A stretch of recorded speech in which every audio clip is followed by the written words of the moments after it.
NERSA's proposed price hike for solar users is doomed from the get-go. This is according to the joint CEO of Energy Partners, Manie de Waal. The proposed tariff hike could see people who use solar energy pay up to 10 times more for electricity. De Waal joins us now to help us make sense of all of this and how the new electricity pricing methodology actually works. Manie, a good afternoon to you. So I know that it does sound a little bit technical, but I know that if you unpack it, it makes quite a bit of sense. Why would NERSA do this? But let's first understand what it is essentially that they're trying to do. Good evening, my lady. Thank you. Yes, this was tabled last year, September. I think the timeline is maybe just important. It was a proposal by NERSA. It was then picked up in the media by January, and the headlines ran, solar users will pay 1,000% more for electricity.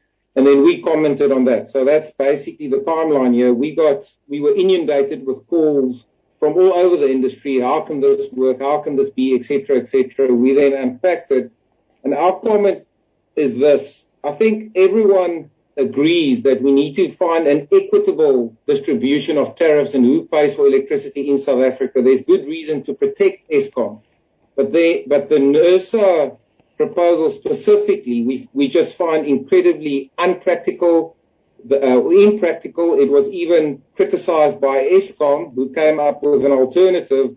Bluntly, NERSA, we think, wants to categorize users based on their load profiles, and based on that, you suddenly will receive a new electricity bill, which, whether you've got solar on your roof or not, you may end up paying, you may end up paying a lot more for electricity. So we saw the proposal. We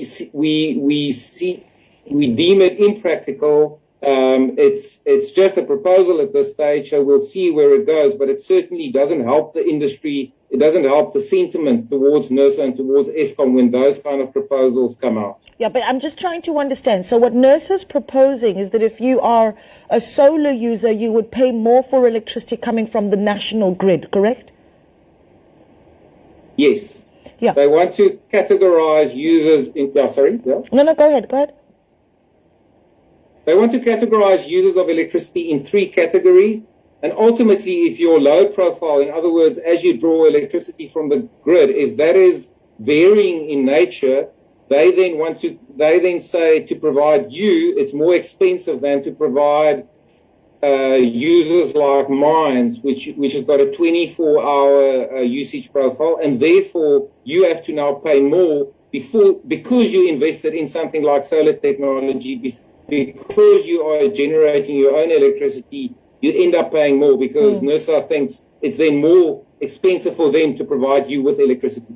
Yeah, I mean, I'm going back to just some of the things we've heard even from government lately about the need for us to diversify our sources of energy, and this obviously flying against that. What happens now? I mean, are there ways to circumvent the process that NERSA is undertaking? Yeah. Yes, I think, well, not circumvent, but certainly work with NERSA and work with Eskom to find an equitable distribution of tariffs. And that's what the renewable industry has been saying all along. Let's work together and find an equitable way of paying for electricity. Renewable power is here to stay. It is a little bit like cell phone technology versus landlines. It's not going to go away. It gets amplified in the South African context with our power problems. So... And our bluntly, just South African culture of making a plan. So everyone wants to generate their own electricity, have invested billions of rands in doing so. If now proposals see the light, which then starts penalizing you within a country that's just come off another bout of load shedding, it sets up the wrong kinds of conversations. So that's where we're coming from. We are not against the conversation, but it should be constructive, and the NERSA proposal specifically does not help. Yeah. Well, let's leave it there. Thank you so much for that chat, though. Manie de Waal speaking to us there from Energy Partners. Let's take a look at what's happening in the world of business.